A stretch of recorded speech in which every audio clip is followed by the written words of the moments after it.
La dignité du peuple noir à travers divers courants de pensée philosophique et religieux est restée un vœu. Les courants d'idéologie politique et surtout religieuse, parfois inconciliables, sont le socle de cet échec. Aujourd'hui, plus qu'hier, sur le continent comme dans la diaspora, souffle un vent nouveau. La renaissance de l'Afrique à travers sa spiritualité. Si l'on parle du postulat que le retard de l'Afrique peut être comblé, alors sur quel levier peut-on véritablement actionner face donc aux défis à la fois pressants et urgents que peut réellement apporter la spiritualité pour le développement du continent? Mesdames, Messieurs, spiritualité négro-africaine, est-ce vraiment le levier de renaissance et de développement du troisième millénaire? C'est bien sûr le thème de cette émission. Et pour en parler, je reçois pour vous Maître Benoît Bitton. Bonjour. Je rappelle que vous êtes maître des arts mystiques et spirituels, professeur de philosophie. Merci d'être là. En face de vous, c'est Sylvain Kouassi, le prêtre phare, président de l'ONG LAFE. Monsieur Kouassi, merci d'être là. Bonjour, merci. Alors, maître Bitton, qu'est-ce que vous, à votre niveau, vous mettez dans la spiritualité négro-africaine? Ce que je mets, c'est d'abord les religions ancestrales, donc l'ancestralité en général. Celles qui ont fait, on va dire, l'identité propre des peuples noirs d'Afrique et des peuples noirs de partout. Donc pour moi, les peuples noirs ont une identité. Cette identité leur permet de pouvoir vivre en tant qu'un peuple entièrement à part, avec ses vicissitudes, avec ses valeurs intrinsèques et pourquoi pas avec sa science. Alors, ce faisant, est-ce que vous êtes vraiment allé plus loin que les pères fondateurs de la négritude ou même du panafricanisme? On essaie toujours de pousser un peu plus loin les barrières des mystères. Alors, j'ai essayé de les pousser le plus loin possible depuis 30 ans que je fais des recherches. Et j'ai essayé de trouver, si vous voulez, une espèce de lexicographie spirituelle où tout le monde peut comprendre, où alors un jeune d'aujourd'hui peut être à l'aise au même titre qu'un vieux d'hier. Donc j'ai essayé de donner une forme de peinture académique afin que les jeunes puissent se sentir à l'aise dans cette étude. Monsieur Kouassi, vous êtes prêtre phare, la spiritualité négro-africaine, vous vous retrouvez dedans? Oui, je me retrouve dedans, mais il faut quand même partir déjà du constat d'aujourd'hui. La modernité est presque à l'apogée.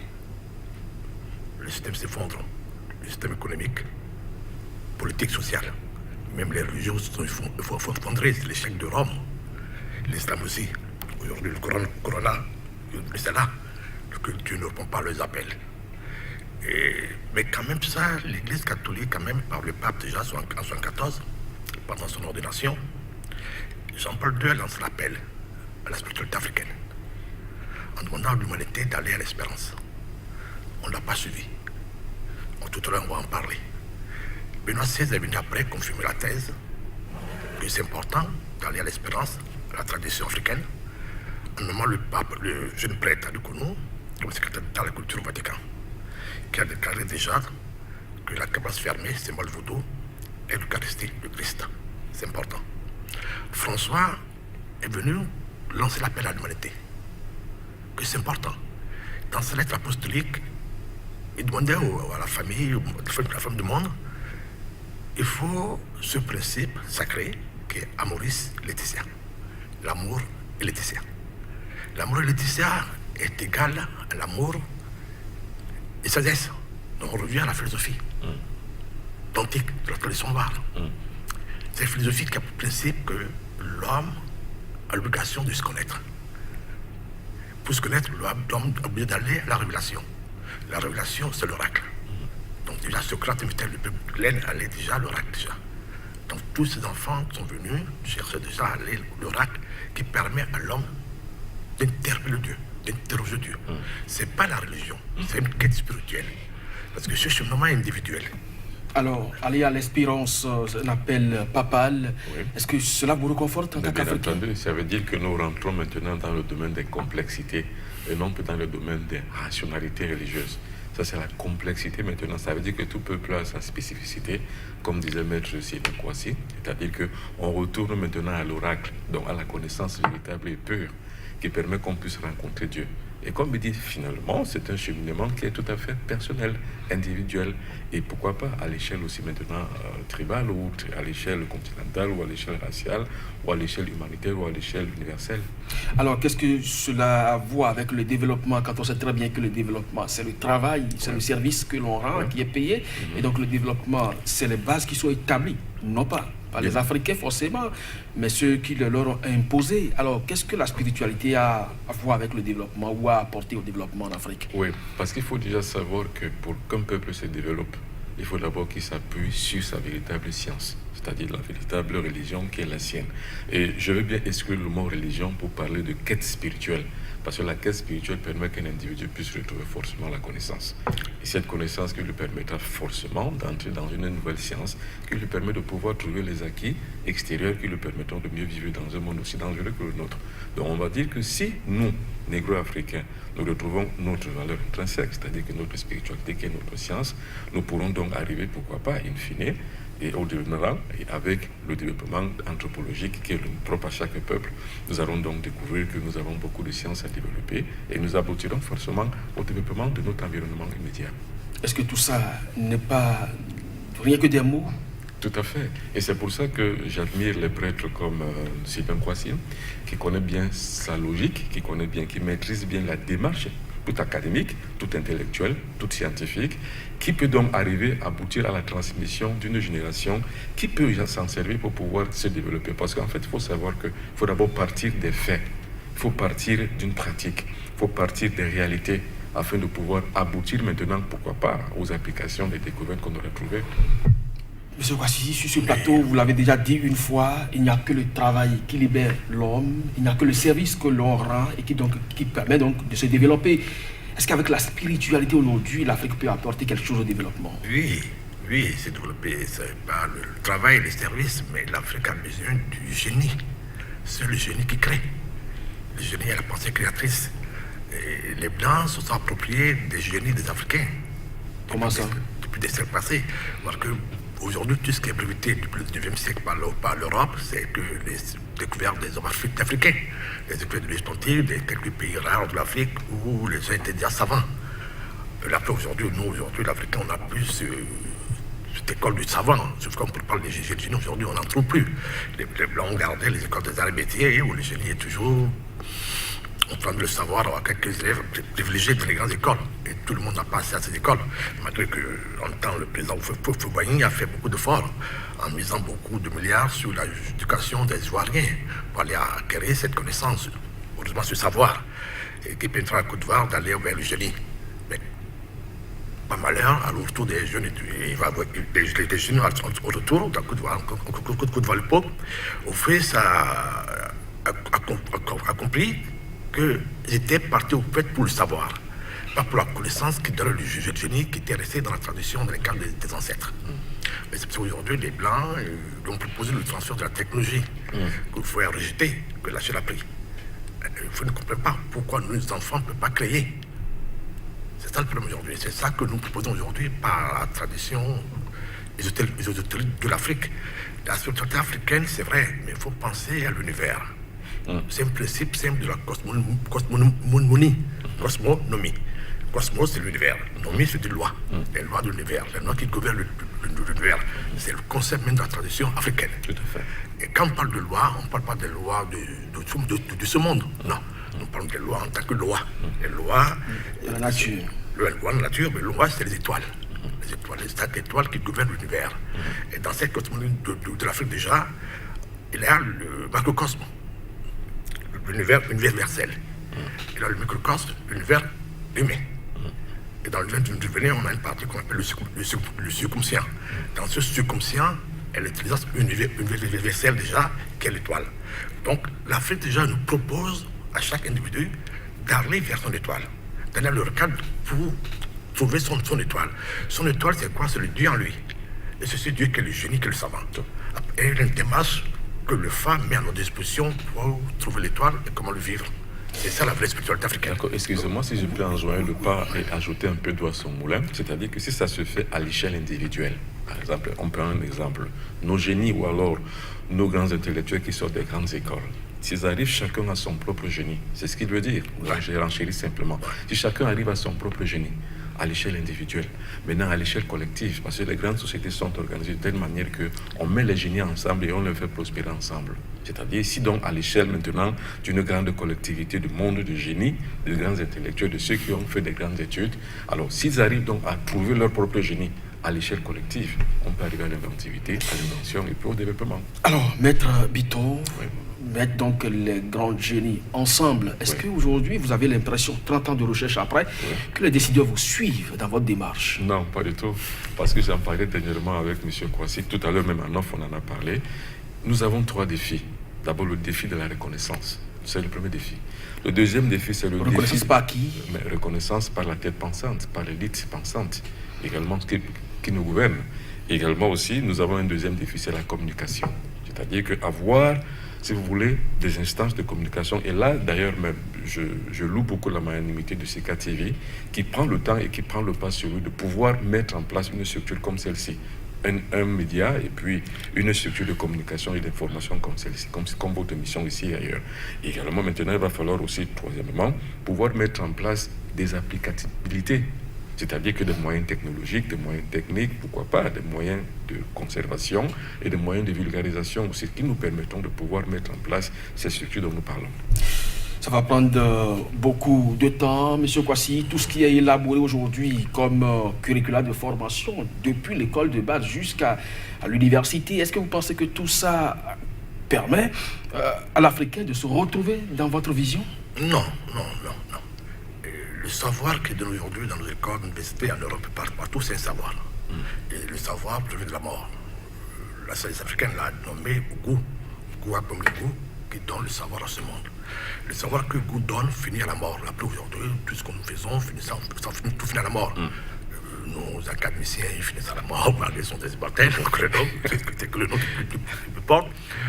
Tout finit à la mort. La pensée humaine finit à la mort. Mais il y a quelque chose qui est éternel, qui ne meurt jamais, c'est le génie. Il est mortel. Le génie est l'aboutissement de l'homme. Il faut qu'aujourd'hui, nos responsables politiques, les chefs africains, acceptent et le confirment par des décrets la religion de la République, la religion de la tradition ésotérique de l'Afrique. À partir de ce moment, l'enseignement de la tradition sera enseigné. C'est quoi la c'est primitif. L'Afrique dit déjà que l'enfant à la naissance doit suivre 2 initiations qui sont importantes. Depuis sa naissance jusqu'à l'âge de 15 ans, il doit trouver l'ancêtre qui l'a ramené dans ce monde. Donc l'ancêtre, le repère de l'enfant. Il peut accomplir ce que l'ancêtre n'a pas fait, s'identifier. On avait parlé d'identification déjà, l'ancêtre déjà. Ça ne suffit pas. On nous propose encore à la majorité d'aller à l'initiation de l'étoile, le fact destin. L'étoile, elle le refuse. L'étoile est le verbe qui était en nous. C'est l'évangile de C. Jean, premier de là. Mais cette antériorité de C. Jean a commencé en Égypte antique, où le Dieu de la parole, le Dieu du verbe, de la parole sacrée existait. C'est l'ancêtre de toutes les divinités. C'est Pita. C'est Pita que nous nommons Fa. Donc, la religion de la République, en imposant l'art royal, qui est l'enseignement de la tradition, fera que l'Afrique aura des enfants du soleil. Tout à fait. Et les génies qui gouverneront le monde de demain. Demain, les enfants du soleil, les enfants africains vont gouverner le monde. Par cette céleste. Tout ça, c'est des idées. Quand on sait très bien que le FA ou l'initiation dont vous parlez, ça passe par des étapes, et vous souhaiteriez que cela s'enseigne également dans les écoles. Est-ce que vous pensez que c'est possible? C'est possible, il faut simplement changer de Où est la place du sacré dans tout ça alors? Mais la place du sacré, justement, elle a à sa place, parce que nous avons 2 choses. Nous avons l'ésotérique, qui est le sacré. Nous avons l'exotérique, qui est une approche plutôt extérieure, et une approche formelle. Maintenant, dans le système éducatif, si l'on met déjà la place du formel, on pourra aboutir par ceux qui pourront se dégager avec leur savoir et avec leur envie et leur besoin d'atteindre le génie pour pouvoir rentrer maintenant et être axé vers l'ésotérisme. C'est comme ça que tous les peuples ont agi. Vous verrez toujours que l'extérieur, le format extérieur, c'est peut-être la religion, mais le format intérieur, c'est peut-être l'initiation. Maître Bitton, vous êtes quand même un enseignant du supérieur, professeur de philosophie. Vous avez dispensé des années durant cet enseignement reçu de l'Occident, donc le savoir qui finira toujours à la mort, selon M. Kouassi. C'est une réalité. Vous avez dit qu'à un moment donné, vous avez quand même eu l'opportunité d'être à la place des décideurs. Bien entendu. Tout ce que vous dites aujourd'hui, est-ce que vous pensez que dans la pratique, c'est possible? Oui, c'est Soyons possible. sérieux. C'est possible. Il faut juste une volonté politique. J'ai des volontés politiques qu'il faut. Et justement, il faut cesser peut-être de se laisser inféoder par la culture occidentale. Il faut essayer de mettre aujourd'hui, en profitant, si vous voulez, de ce format anthropologique de l'être humain aujourd'hui, de la conscience de la complexité, que tout peuple a des complexités, et qu'il y ait plusieurs complexités dans le monde, donc tout peuple a une spiritualité, comme le disait tout à l'heure Maître Kouassi, que même le pape l'a demandé, que tous les peuples aillent vers leur spiritualité. Et beaucoup de voix s'élèvent aujourd'hui pour le dire. Donc c'est une possibilité mathématique. Maintenant, est-ce que par le sommet, ça peut se faire? C'est là la grande question. Est-ce que c'est par la base qu'il faut commencer? Je pense que M. Kouassi, qui est auteur de plusieurs livres aujourd'hui, qui commence à instituer cette pensée révolutionnaire. Quand je dis révolutionnaire, c'est dans le bon sens. Cette pensée révolutionnaire qui permet que les consciences se réveillent et que ces consciences-là puissent trouver les traces qui nous permettront d'aboutir. Pourquoi pas au sommet? C'est comme ça que les peuples ont fait et c'est comme ça que nous sommes prêts à faire. Des années durant, donc c'est pas, vous refusez quand même qu'on l'appelle retard. De toutes les façons, il est constaté que berceau de l'humanité, oui, l'Afrique manque quand même de l'essentiel aujourd'hui pour son peuple. Monsieur Kouassi, oui, vous êtes Boukono, les étapes d'initiation au FA, elles sont quand même tout à fait petites pour vous, mais assez grandes pour le non-initié. Mais est-ce que vous pensez que le secret peut être rendu public dans l'enseignement à l'école? Non, le secret rendu public, c'est pas grave, parce que nous portons le secret. Le secret, c'est l'individu qui le porte. C'est quoi le premier aujourd'hui? C'est pas qu'on va rejeter le savoir des Blancs. Non, c'est pas parce que l'Afrique aujourd'hui va rejeter la rationalité, l'esprit cartésien des Blancs. Tout en gardant cet esprit cartésien, cette rationalité, on demande seulement que l'Afrique n'a qu'à penser que nos ancêtres avaient le cœur de Dieu était le cœur. Tout à fait. On remet la divinité au cœur de l'homme. Donc aujourd'hui, l'homme ne sera plus la personne qu'on sacrifie pour des intérêts de la royauté, pour des intérêts de la République, pour des intérêts de Dieu et des terres bien temps. L'homme sera une personne à qui tout le monde doit rendre un service. C'est ce que nous demandons tout simplement. Tout en gardant la rationalité, un regard, donc un petit point sur la divinité. Qui est en nous? Quel génie en nous? C'est tout ce que nous demandons. Tout en gardant les bases de la rationalité, nous demandons qu'aux Africains, à toute l'humanité, au fait, d'aller vers l'espérance, ce petit point. L'espérance est l'étoile de branche. L'espérance est Dieu. Il faut suivre un peu les papes. Quand je dis aujourd'hui, quand le pape François dit à Maurice Laetitia, propose à la famille, c'est quoi? Amour, Laetitia. Amour, c'est le 8, c'est le mat, la justesse. C'est l'équilibre des deux principes, l'harmonie, juste. Et Laetitia, c'est au baramidi. La sagesse, le discours de la tortue. Nous envoie au fa, directement. Dit, puisque chaque famille enlève les voiles, les personnes, enlève les voiles sur les personnes, on connaît mieux le père de famille, la mère de famille, les enfants vont mieux vivre. La famille sera la joie au sein de la famille. Aujourd'hui, la famille a une confusion, désordre, parce qu'on ne se connaît pas. Chacun porte les voiles. Le papa ne connaît pas sa femme, la femme ne connaît pas ses enfants, les voisins, les cousins, on est dispersés. Donc c'est ça la tradition africaine. C'est enlever les masques, enlever les voiles pour que chacun se reconnaisse. Donc nous sommes ensemble, mais au fait, nous ne sommes que des ensembles, nous sommes que des points du même cercle. Ça va grandir l'humanité, ça va grandir l'Afrique en général. Moi je parle pour l'Afrique. Aujourd'hui, puis bien encore aujourd'hui, la modernité, et la politique, ils le savent. Il ne faut pas que encore les Blancs nous dépassent encore dans cette spiritualité. Ils vont là, à grands pas. Ils disent aujourd'hui qu'ils sont arrivés à la fin, mais ils pensent qu'il faut aller plus dans la modernité, donc la supermodernité. C'est deux thèses. Et l'autre thèse, c'est la transmodernité, transcender la modernité. Donc tout là, mon ami, au fait, c'est deux principes simples. La tête de dragon et la queue de dragon. La queue de dragon, c'est la modernité, c'est la rationalité. Aujourd'hui, l'Afrique demande d'aller vers la tête, qui est la connaissance. La connaissance cachée. Donc le secret, on ne l'ouvre pas la calebasse. La calebasse est l'essentiel. La calebasse, c'est ce qui nous amène à faire le voyage vers les cieux pour amener le génie. Maître Bitton, on ne va pas ouvrir donc la calebasse. Monsieur Kouassi vient donc de mettre l'accent sur un point essentiel qui d'ailleurs m'amène à vous poser cette question. Aujourd'hui, est-ce que vous n'avez pas l'impression, parce que vous avez pendant longtemps dit 30 ans de recherche, enseignant du supérieur, les décideurs ne sont véritablement pas prêts à accepter ce que vous proposez, mais est-ce que vous n'avez pas l'impression que l'Europe est en train de prendre le pas, ou du moins l'Occident est en train de prendre le pas sur l'Afrique, de par sa propre spiritualité? Mais comme toujours. Et moi, j'aimerais un peu enjoindre encore le pas de Maître Kouassi, c'est-à-dire aujourd'hui, il faut une organisation.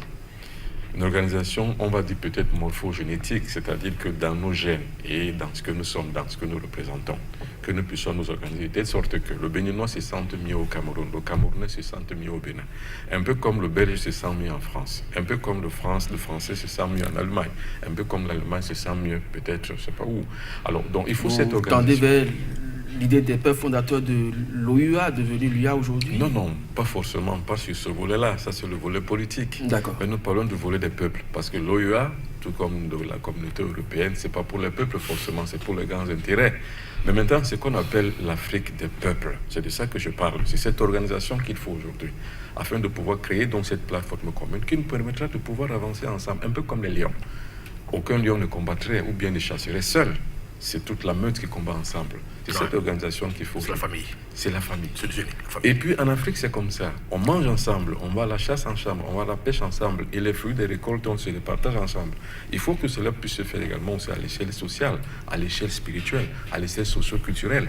Pourquoi pas? Mais qui a intérêt à diviser l'Afrique si, par exemple, mettre en commun ces idées pour pouvoir donc émerger cette spiritualité? Est-ce que quelqu'un a intérêt à empêcher cela? Mais bien entendu, les multinationales ne pourront jamais vouloir que justement cette unité-là puisse se faire. Ça, c'est impossible. Avant les indépendances, je crois que c'est la même chose, les mêmes mots qui ont été agités. L'Occident a une mainmise sur nos réserves, manipule nos décideurs politiques. Ce faisant, l'Afrique ne peut se développer. Les pères fondateurs du panafricanisme sont passés également par là.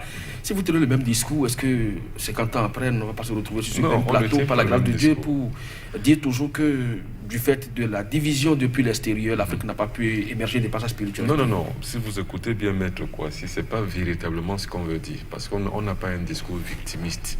Ce qu'on veut simplement, c'est quoi? C'est qu'on réveille d'abord les consciences. C'est ce travail de communication dont je parlais tout à l'heure. Et votre émission participe à cela.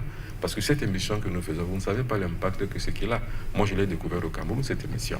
Et M. Kouassi, quand il dit, par exemple, que nous allons nous orienter vers le génie, là, ça ne dépend pas forcément de l'Occident, mais ça dépend simplement d'une volonté intrinsèque pour que nous puissions nous prendre en main, en charge en ce moment donc là, pour pouvoir dynamiser donc, ou alors redynamiser donc cet objectif afin que nous puissions l'atteindre. Et là, il s'agit véritablement que le sommet aussi participe. Mais si le sommet ne participe pas, on commencera donc notre propre ascension par le bas, afin de pouvoir peut-être atteindre le sommet. Alors là, je ne dis pas que nous allons inféoder le sommet, c'est pas ce que nous disons, mais nous disons qu'au moins nous allons réveiller les consciences qui permettront que justement nous puissions y arriver un jour. Et c'est pour ça que je parle de communication de masse. Alors, M. Kouassi, vous l'avez évoqué tout à l'heure, c'est un appel du pape à l'humanité, à aller vers l'espérance que vous vous retrouvez pleinement dans la spiritualité africaine. Mais on a comme l'impression que au niveau du sommet sur le continent, ça ne prend pas. Est-ce que des années après, on ne va pas se retrouver ici à tenir le même dialogue? Moi, je pense que le peuple du monde, le peuple africain doit oublier le sommet. La tête est gangrénée. La tête appartient à l'Occident. C'est pas grave. Ce qui nous intéresse ici, c'est l'individu, l'homme africain. On aime parler aujourd'hui, c'est le renoncement des peuples. On peut le faire. Parce que si nous partons du point d'origine, on verra qu'il n'y a qu'un seul et même Dieu. Nous, on appelle la tradition d'Ifa, à Ifé, à Tado, c'est le Fa. En Égypte, c'est Bé. En acadien, c'est aussi son Dieu, le Dieu Anki, le Dieu Enli, le Dieu en celte, le Dieu An. Il n'y a pas de différence entre le Dieu An et le Dieu Pita. On veut dire ancêtre, ancien être. Donc, en fait, dans tous les peuples du monde, on a ce Dieu commun. On a cette tradition qui est liée à l'ancêtre. Donc, les peuples peuvent se retrouver. Au-delà des mots, au-delà des paroles, les peuples peuvent se retrouver et chaque individu a besoin de se connecter à son ancêtre d'abord. L'ancêtre d'abord et son génie. Donc le peuple n'a pas besoin de se déplacer même. Le peuple n'a pas besoin même de ses dirigeants. Les dirigeants peuvent nous aider seulement s'ils prennent des décrets pour dire aujourd'hui l'Afrique a sa religion. L'Europe a sa religion. L'Église catholique est la religion de l'État français. L'État français n'est pas laïque. Non. C'est là où ils nous trompent. Tout à fait. La dernière fois, j'étais en Allemagne, à midi, les cloches sonnaient. Ouais. Dans la rue d'Allemagne, je dis, mais qu'est-ce qui se passe? Ça, c'est mon enfance quand j'étais à Cotonou. À l'église Saint-Michel, tous les soirs, on entend à l'heure, à chaque heure, l'église sonnait, les cloches sonnaient. Aujourd'hui, les Béninois, nous, les Dormions, on se rappelle, mais les Béninois, on ne savait pas ça. J'ai dit, mais qu'est-ce qui se passe, mon cher ami? Il me dit, non, tu es un État, c'est l'église. Quel patron en Allemagne? J'ai dit, quoi? Il dit, non, c'est la religion de l'État. Tous les citoyens allemands paient les impôts, paient des tasses. Étrangers ou pas. Quelle que soit ta religion, tu paies les tasses à l'État. À l'église. La France, c'est pareil. La France ne le dit pas. Ils le font aussi. L'État contribue. Des subventions. Et peut-être, M. Kouassi, je ne vous coupe pas, peut-être. Je dois dire simplement, hein, ça c'est très important à connaître pour les négro-africains. C'est quoi? C'est l'État qui paye, si vous voulez, le clergé. Oui. C'est l'État qui paye le clergé, c'est l'État qui paye le prêtre, c'est l'État qui paye le pasteur, ainsi de suite. Ah ouais. Je connais, j'ai un frère qui est à moi, qui est pasteur à Metz, en France, qui est payé par l'État. Donc je vous... C'est vrai, c'est l'État qui paye. L'État qui paye tout le monde. Aujourd'hui, il y a beaucoup d'églises partout, c'est parce que l'État les paye. Aux États-Unis, en France, partout, l'État qui les paye. C'est ça. Et puis l'État se dit, donne raison, qu'ils sont là pour servir l'État. En faisant quoi? Une ronde de service de renseignement. C'est pas vrai. Tout à fait. C'est l'argument qu'on met devant. Donc, l'État entretient toutes ces religions importées. Pourquoi l'État ne va pas donner aussi un peu de chance à l'Église dans la religion naturelle et traditionnelle? Aujourd'hui, qu'est-ce que nous avons aujourd'hui? Nous n'avons pas de moyens. Les vieux sont presque morts. C'est vrai. Les vieux sont presque morts de pauvreté, de famine. Les villages sont complètement vides. La jeunesse, le village aujourd'hui, veut tous venir en ville pour faire quoi? Des petits travaux, des séminaires, motocyclettes, tout ça. Bon, parce qu'il ne trouve plus rien. La tradition n'y a plus. Il faut qu'un individu aujourd'hui, un responsable politique, un directeur, va au village pour tuer un mouton que tout le monde mange. C'est ça la vérité. Donc il faut que l'État prenne conscience de quelque chose. Et ce n'est pas d'aujourd'hui au Bénin, l'État est en train d'aller vers le tourisme religieux. C'est des mots. C'est des mots. Je le dis souvent. Tous les pays du monde ont un ministère du tourisme. Tous les pays du monde ont des cultures, ont des folklores. En France, on a tellement. En Allemagne, partout. Mais ce n'est pas ça qui peut faire le développement d'un pays. Ce que nous avons, ce n'est pas la culture d'un pays. Ce n'est pas nous savons de gènes. Nous rentrons dans le sacré, dans le génie. Et le génie, c'est que tout homme, aujourd'hui, aimerait venir acquérir. Comme au passé, les enfants quittaient l'Inde et la Grèce pour aller à l'Égypte. Toute l'humanité peut venir aujourd'hui, la jeunesse du monde peut venir au Bénin pour acquérir cette sagesse de génie. Tout à fait. Qui permettra à l'humain d'avoir un plus qu'il se prépare à l'école. C'est ça le problème. C'est pas le tourisme, c'est pas qu'on veut aller aujourd'hui à Rome ou bien aller aujourd'hui à Cabane. Non. On veut aller chercher quelque chose qu'on n'a pas dans les livres, que le sacré. L'Afrique peut apporter ça. C'est ça la transmondialité, transcender la modernité. C'est ça qu'on veut. Maître Bitton, l'Église en Occident est pratiquement la religion de l'État. Tout à fait. La tradition en Afrique peut-être un jour devenir la religion de l'État. Une décision de l'État. Vous parlez toujours de décision, mais quand est-ce que ça va prendre? Parce que Rasso, sa chef d'État, qui, une fois accédé au sommet, ne se tourne pas vers l'Occident. De ce point de vue, et vous serez toujours dans l'espérance. Non, mais pour que ça prenne aujourd'hui, il faut des mesures pratiques. Et c'est pour ça, tout à l'heure, je parlais des médias pratiques, c'est-à-dire que des médias qui font faire l'apologie, disons une apologie et une approche beaucoup plus, on va dire, scientifique et académique, pour que tout le monde adhère. Qu'est-ce qu'il faut aujourd'hui? Il faut trouver aujourd'hui des alternatives cohérentes et coercitives. C'est-à-dire que voilà ce qu'on nous a proposé. Cela nous a dénudé un peu. Maintenant, voilà ce qu'il faut faire comme alternative pour pouvoir se retrouver. C'est cette communication qu'il faut. Il faut bien entendu des écrivains comme Sylvain Kouassi, mais il faut aussi des médias. Il faut qu'on ait des médias qui sont à nous. Et là, j'en parlais dernièrement avec M. Kouassi. Toujours, il faut qu'on ait un média. Il faut qu'on ait des médias qui nous permettent de pouvoir ne parler que de ça. Parce qu'aujourd'hui, qu'est-ce qui se passe aujourd'hui dans tous les environnements, on va dire, médiatiques ou bien socio-médiatiques? Alors, c'est que nous voyons, la plupart du temps, c'est les charlatans qui sont auparavant. Parce qu'ils ont les moyens de payer des espaces. Et quand ils ont des moyens de payer des espaces, parce qu'ils vont le récupérer ailleurs, parce qu'ils vont faire une publicité négative et nocive, et ils vont être récompensés par ceux qui viendront les voir. Et là, ils sont au devant de la scène. Ça, c'est un pire cas social. Qu'est-ce qu'il faut donc aujourd'hui? Il faut faire l'émergence donc d'une communication réelle qui permet de trouver les gens, les génies, les personnes qui seront être intéressées par l'approche, par le fait de pouvoir présenter la chose, par la lexicographie moderne qui permet que tout le monde puisse se comprendre. Voilà le plus grand danger aujourd'hui. le plus grand enjeu. Là, vous mettez également un doigt sur un sujet très important dans ce monde de spiritualité. Alors, les Bokono, les Amanon, les charlatans, vous les regroupez comment, M. Kouassi, pour pouvoir donc faire la nuance et permettre aux citoyens de se retrouver? C'est une très bonne question qu'il faut... Les ancêtres ont trouvé la solution depuis longtemps. C'est encore la faute encore au gouvernement, aux politiciens. Quand nos ancêtres étaient neveux, que je connais très bien, j'étais avec eux, à côté de mon père, qui était l'un d'eux. Donc l'association d'église traditionnelle, dans le palais des Amanon. Amanon, c'est pas des feuilles pour soigner le diabète, attention, non. C'est pas le but. Amanon vaudou. C'est la plante qui est le vaudou. Donc, Amanon vaudou. Donc, quand les politiciens ont ramené Sanguedré à l'époque de Amos Bruno, de Kénéko, et d'abord on s'est levé pour proclamer le père de vaudou, le père de la mer. Les vieux n'étaient pas contents. Ils disent non, le désordre va s'installer. Chaque individu peut se lever et aller acheter un gris-gris. Un fétiche importé. Comme les importés s'installer, comme les pasteurs le font. Devenir pasteur, devenir bouconon, devenir vaudou. Aujourd'hui, la preuve aujourd'hui, qu'est-ce qui se passe au Bénin? Les vaudous de nos ancêtres sont tous partis. Les Béninois les ont rejetés. Presque tous les Béninois aujourd'hui ont pas acheté le gros vaudou, qui est un vaudou importé du Ghana, du nord du Ghana. C'est quand même triste, c'est regrettable. Donc c'est cette pagaille.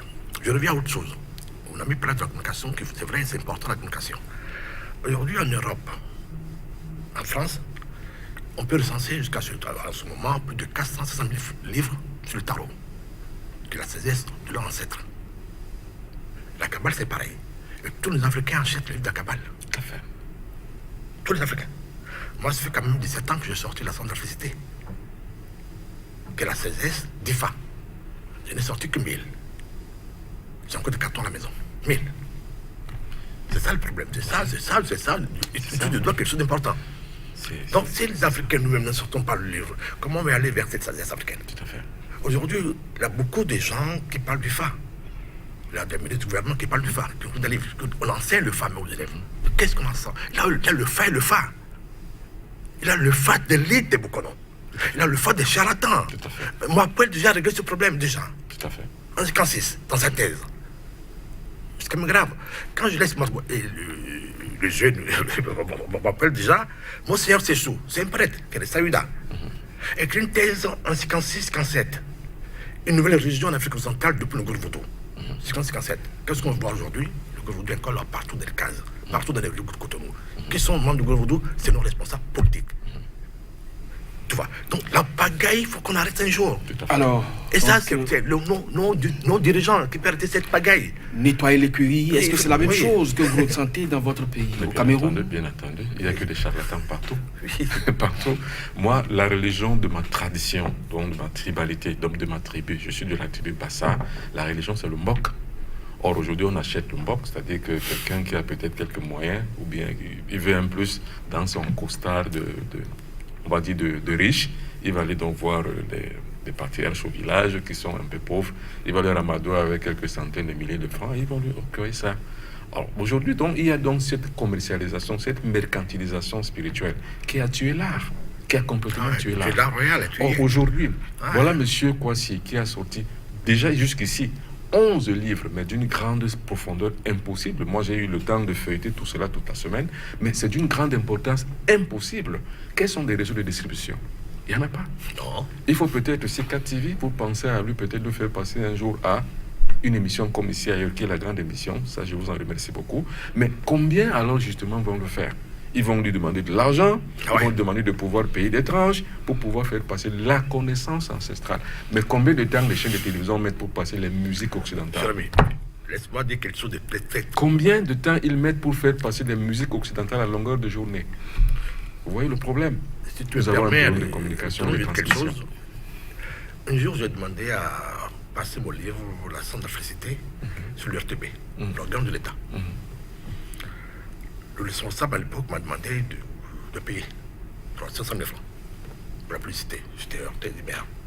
C'est le phare, c'est la tradition.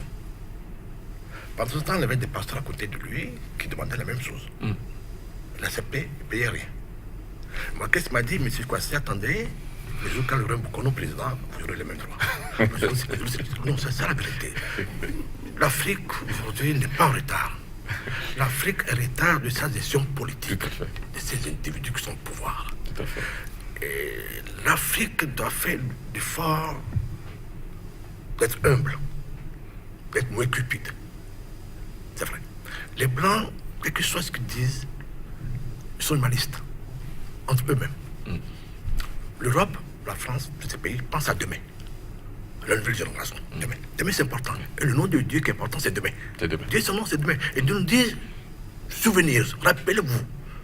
Rappel, souvenir et la mémoire de Dieu Jéhovah. Nous, on a quel souvenir aujourd'hui, dites-moi? On n'a pas de souvenir. L'Afrique n'a pas de souvenir. Parce que nos responsables politiques très tôt se sont laissés embobiner pour la France-Afrique. On crie de France-Afrique. La France-Afrique est dans nos cœurs, dans notre pensée, partout. Moi, c'est un ami français, un éditeur français, qui a étudié de moi. Il m'a dit, monsieur Kwasi, on a lu vos œuvres, vous êtes en avance. Il s'oublie de faire une fiche contre vous. Rentrez au pays. C'est mieux pour vous. Pendant quand on se rend compte, vous irez loin déjà. Et aujourd'hui, c'est 11 livres. L'église, la librairie catholique, à Cotonou, mais interdit mes livres. Alors, c'est ça. Parce que je parle du fait de l'histoire de l'espérance. Tout à fait. Mais aujourd'hui, ils vendent des livres du feu et le vaudou, le sang. Alors, monsieur Kwasi, maître Bitton, voilà, donc vous avez votre approche de la chose spirituelle qui n'est pas forcément partagée par les décideurs. Vous avez estimé que vous n'allez pas inféoder quand même le sommet, mais partir quand même de la base pour conscientiser cette Afrique-là. Mais ça passe quand même pas des centres de formation. Est-ce que vous en avez une idée? Bien entendu, je suis même déjà ici au Bénin, parce que pour moi, je considère que le Bénin, c'est la terre sacrée. Ça, c'est mon concept à moi, par rapport à mes propres expériences vécues, passées, actuelles et futures. Je pense que le Bénin est pour tous les Africains aujourd'hui ce que la Mecque est pour les musulmans et ce que le Vatican est pour les chrétiens. Donc je pense que le Bénin, normalement, a un dégagement des forces telluriques qui permet qu'il faut qu'on ait justement ce centre-là qui nous permette de nous retrouver tous. Moi, mon idée, c'est ça. Mon idée, c'est quoi? C'est d'avoir ce centre-là, qui est un moyen pratique, qui est un moyen de la réalité substantielle qu'il faut aujourd'hui pour pouvoir l'imposer.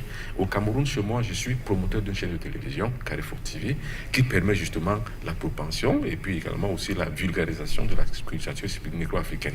Donc voilà un peu les outils que, jusqu'à mon niveau, j'arrive à faire. Mais je ne suis pas un milliardaire, je ne suis pas un multimillionnaire. Je n'ai que des petits moyens que je consacre à cela. Et au-delà de ça, j'ai une petite famille. Mais il faut le faire parce qu'au moins, il faut que nous ayons un sens idéologique de pouvoir faire avancer les choses. Parce que l'État, c'est qui? L'État, c'est une entité, on va dire, abstraite. C'est vous, c'est lui, c'est moi. Il faut qu'on fasse bouger les lignes. Et nous commencerons donc par cela. Et comme je rencontre un monsieur comme Sylvain Kwasi, positivement, nous allons y travailler. Pourquoi pas? Parce qu'on ne va pas se laisser quand même abrutir par l'histoire du temps. Et comme il a dit lui-même, Dieu, c'est le temps. Et la cinquième loi de la nature, c'est le temps, c'est le rythme. Chaque chose en son temps. On prendra du temps pour pouvoir le faire. Parce que quand on veut faire une chose durable, il faut du temps, la patience et l'amour pour les hommes. Nous ne le faisons pas forcément pour nous, pour gagner. Parce que ni M. Kwasi, ni moi, nous ne gagnons rien dans tout ce que nous faisons. Tout au contraire, nous dépensons au plus profond de notre vie. Pourquoi je viens au Bénin? Le billet d'avion me coûte 300 000 francs CFA. Je ne suis pas riche, je ne suis pas salarié. Et pour que je puisse insister et vivre ici, il me faut des moyens. Maintenant, pour pouvoir arriver donc à avoir ce temple ou bien ce centre spirituel où il y a des rencontres multiculturelles négro-africaines, il faut des moyens. Monsieur Kwasi, vous avez édité beaucoup d'ouvrages, mais ça ne suffit pas. Vous avez l'impression que les gens n'achètent pas parce que les cartons sont encore là, 1000 livres édités depuis des années durant. Alors, pour cacher quelque chose dans l'africain, il faut le mettre dans les documents, mais dans les centres, au moins les gens viennent se former. Est-ce que vous avez également un projet ou c'est déjà fait? Non, créer un centre foncier, c'est beaucoup d'argent. J'ai écrit un livre, c'est beaucoup d'argent déjà. Il faut écrire des livres, il faut l'éditer. Il faut l'éditer. Il faut le vendre. Tout ça, je le fais moi seul. Est-ce que vous imaginez? Personne ne pensait, moi, mais je ne pense pas que j'aurai aujourd'hui à 11 livres. J'ai d'autres livres encore qui sont là. J'ai la machine là, comme l'autorité qui est là. J'ai la cabale divinatoire qui est là. Mais personne t'aide. L'État béninois, le ministre de la Couture, n'a jamais demandé, n'a jamais allé faire une visite dans les librairies pour voir quels sont les livres des Béninois qui sont vendus. En dehors de quelques littéraires qui ramassent. La littérature n'est pas suivie les pays africains. Non. La littérature est rationnelle. La théologie est rationnelle. Ce que nous disons, ce n'est pas la rationalité. Nous parlons du sacré, du génie. Mais ils priment les gens, les littéraires. je pense que la constitution du Bénin, que je connais mieux, bien déjà, parle des membres des ancêtres. Il faut quoi pour ça? À part le dire. Quand on parle des membres des ancêtres, on parle de la collectivité des ancêtres. Un groupage des ancêtres. Est-ce que nos députés connaissent ça?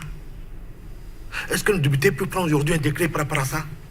Parce que si le président est élu par le peuple, on l'envoie chez les ancêtres pour une initiation, pour lui mettre le bâton, l'épée de maths sur sa tête. C'est pas la justice de ce monde qui peut contrôler. C'est le pouvoir exécutif dans tout le monde contrôle le pouvoir judiciaire, les deux sont ensemble. Et c'est l'État qui nomme le pouvoir judiciaire. Alors que si on en confie aux membres des ancêtres, il aura un pouvoir, l'épée de maths sur sa tête. Là, il va obéir aux règles de la République. Et c'est là qu'il est là pour servir le peuple.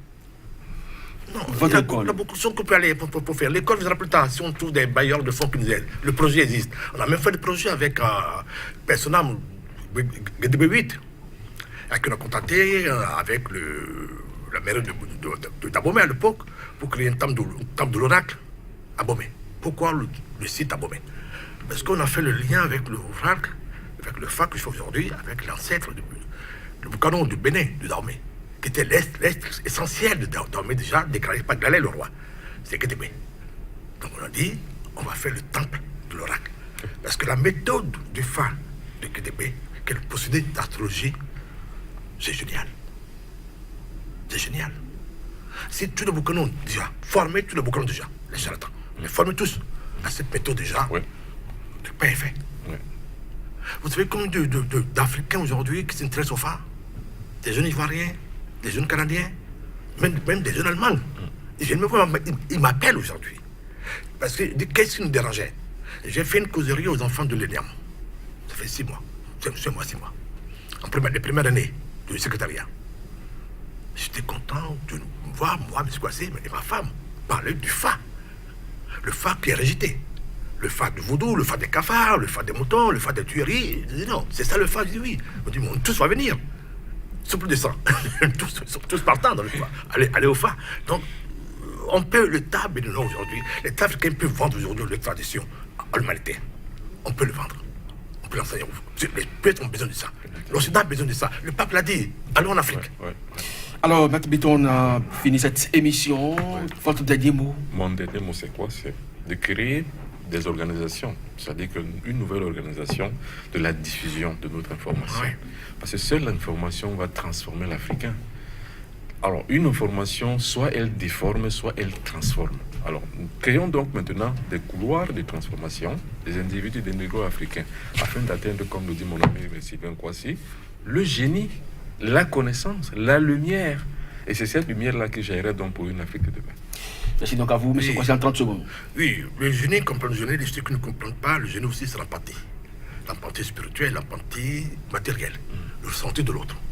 C'est important de connaître l'autre, d'aller un peu plus loin dans cette affectivité de l'autre. Merci donc à vous, se connaître et connaître l'autre. C'est le but donc de la spiritualité négro-africaine qui participerait, selon vos déclarations ici, au développement du continent. Chacun à tous, merci de nous avoir suivis. C'était votre émission Ici et Ailleurs, consacrée donc à cette spiritualité africaine, la spiritualité négro-africaine. Est-ce le levier donc du développement du 3e millénaire? À très bientôt pour vos contributions pour parfaire cette émission.